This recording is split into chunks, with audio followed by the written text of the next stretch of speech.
Vous êtes souveraine, vous êtes souveraine, vous êtes souveraine, femme qui côtoyait la haine.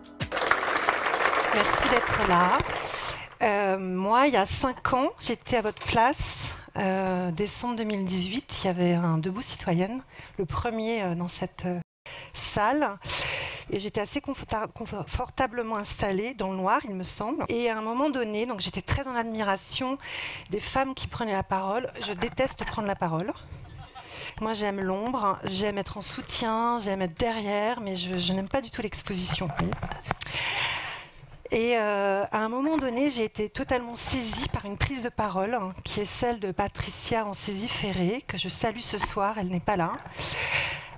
Patricia nous a lu une lettre à Roberto qui était son cancer du sein. Virginie, je ne savais pas.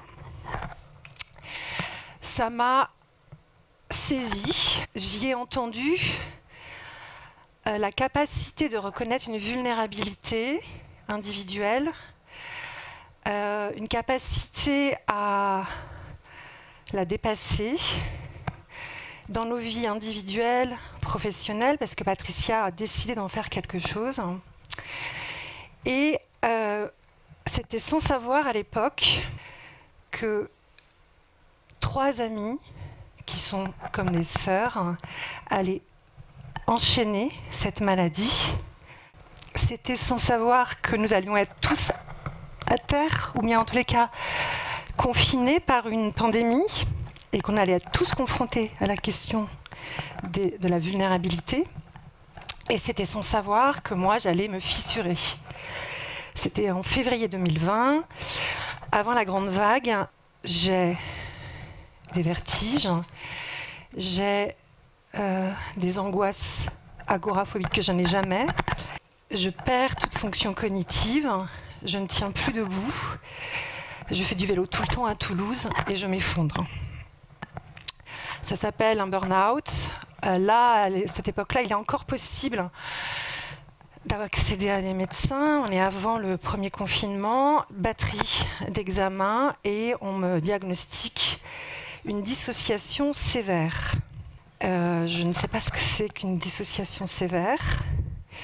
En tous les cas, j'ai quand même assez de pensées ou de questionnements pour réfléchir. On va essayer de penser à la situation. Et ça va durer 4 ans. 4 ans après, je suis devant vous. J'ai rassemblé à peu près tous les morceaux.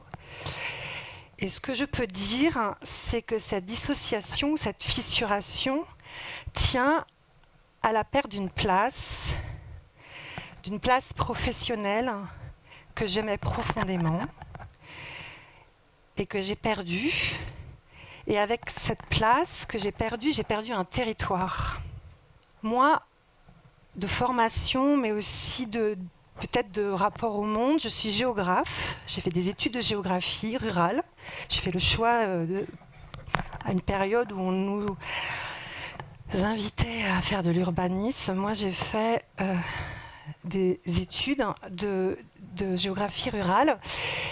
Et ce qui me donne une sensibilité, une familiarité à être très en connexion avec les territoires, à comprendre les milieux de vie, à comprendre les interconnexions entre l'homme et son milieu. J'ai une cartographie dans la tête tout le temps, une cartographie non pas SIG, mais sensible. Et je suis toujours en train de regarder les systèmes, les cartes, tout ça. Et ça, voilà, je suis comme ça. Et au-delà de ça et avant ça, je suis une enfant de paysan. Je parle de paysan à la Depardon, Raymond Depardon, vous connaissez peut-être. Page de pub. Tu peux prendre ce micro. C'est mieux.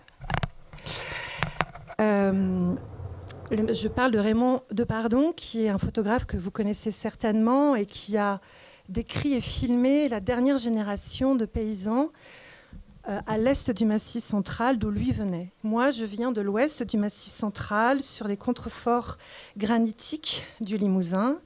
Je vous parle de mes grands-parents que j'ai connus longtemps, qui étaient paysans, donc des gens du pays, et auprès de qui j'ai appris le cycle des saisons, l'éthique du bovin, l'odeur du fumier, de la paille, du foin, le passage d'un troupeau les pratiques culturelles et culturelles, les éléments de patois, d'un patois qui a disparu mais qui me murmure encore, et des pratiques culturelles encore autour de la magie. Solène a dit la guérison du feu, je soigne le feu, je coupe le feu. De la magie blanche et de la magie noire. Je l'ai vécu dans ces villages et plus tard je l'ai étudié en anthropologie. Et c'est ça, peut-être à ce moment-là de ma vie, qui m'a sauvée, parce que m'est revenu le fait que tout paysan, toute santé du paysan tient à la santé de son territoire. Et que tout territoire dégradé induit une santé dégradée. À ce moment-là de ma vie, en 2020-2021, je décide de me reconstruire les territoires. Mes territoires, je n'ai aucune idée de quels sont mes territoires à ce moment-là. Et je décide de partir marcher. Donc, juin 2021, on est à la fin de je ne sais plus quel confinement, il y en a eu plusieurs. Je pars sac à dos. Je décide de parcourir la France d'un point symbolique pour moi qui est le nord du Massif central. C'est un massif montagneux dont je viens. De rejoindre les Pyrénées. J'habite Toulouse. Je les vois quasiment tous les jours et je m'y promène souvent et j'y travaille aussi. Et de faire toute cette traversée qui correspond à un territoire que j'ai connu, que j'ai aimé, que j'aime, sac à dos, pendant 3 mois à peu près. Et c'est à partir de là que je me suis reconstituée, redressée. J'ai reçu beaucoup d'entraide, beaucoup de soutien. Et quand je suis rentrée à Toulouse, j'étais très verticale, parce que j'avais fait cette expérience de la marche dans le bassin, très mobilisante, très ancrante. Et j'arrive à Toulouse à pied, je rentre à pied, quasiment à pied. Et j'ai à nouveau une batterie d'examen, je suis très suivie. Et là, alors même que je suis très assise dans mon bassin, et pour moi être debout, c'est être assis dans son bassin, on m'annonce que j'ai ce que je nomme une flambée de l'utérus.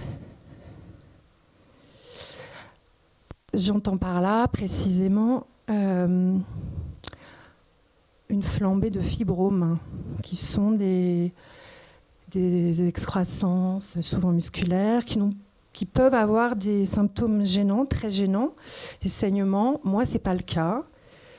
Je ne suis pas gênée par ça, mais on me conseille d'aller voir un très très bon chirurgien.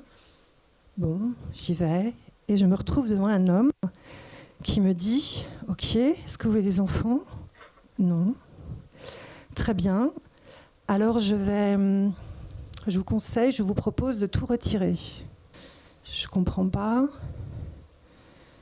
Tout retirer, ça veut dire quoi? Les fibromes et l'utérus. Et là, je demande le danger, il me dit il n'y en a pas, mais je vous conseille par confort. Et là, c'est une déflagration pour moi, parce qu'après avoir perdu un territoire extérieur, j'entends qu'on va m'amputer d'un territoire intérieur, dont je m'étais franchement jamais préoccupée. Je n'ai pas eu d'enfant, c'était un choix. Et vraiment, l'utérus, c'était... Pour autant, là, il y a quelque chose qui se passe en moi.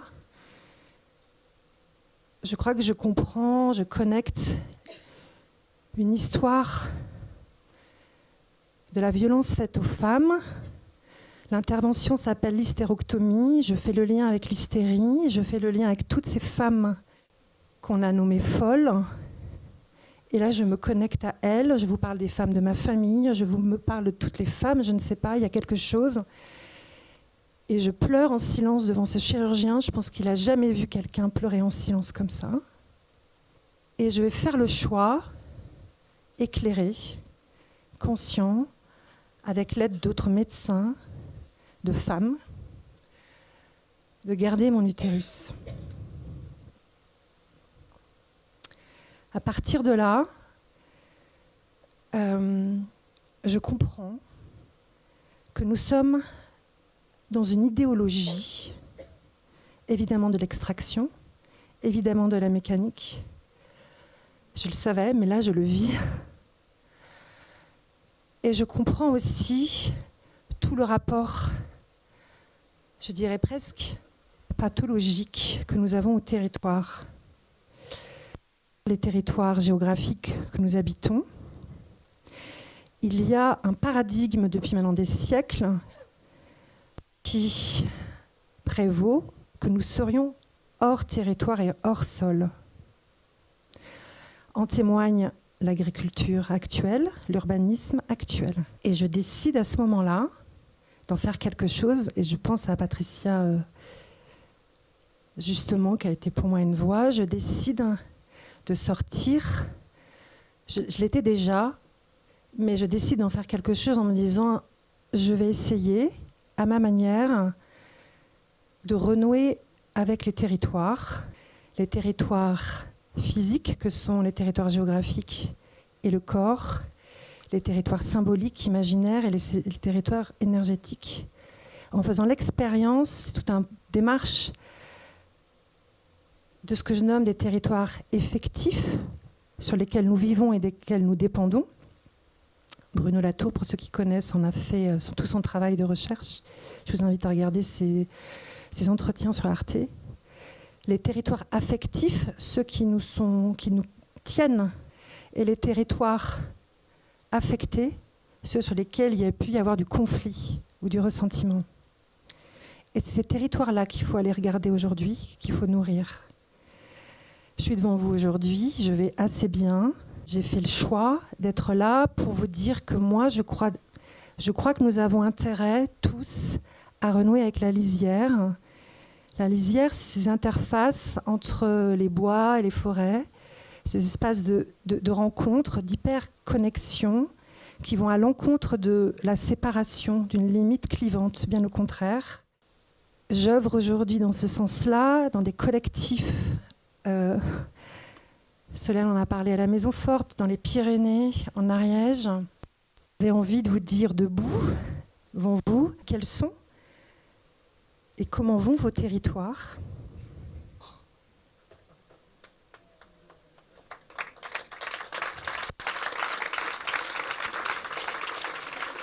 Je ne suis pas certaine, enfin je suis même certaine de ne pas être la seule utérienne de cette salle. Alors utérienne, j'embrasse mon amie Sylvie. Eh bien, rejoignons-nous, créons des lisières. Et enfin, une invitation dans les moments où ça tangue un peu beaucoup.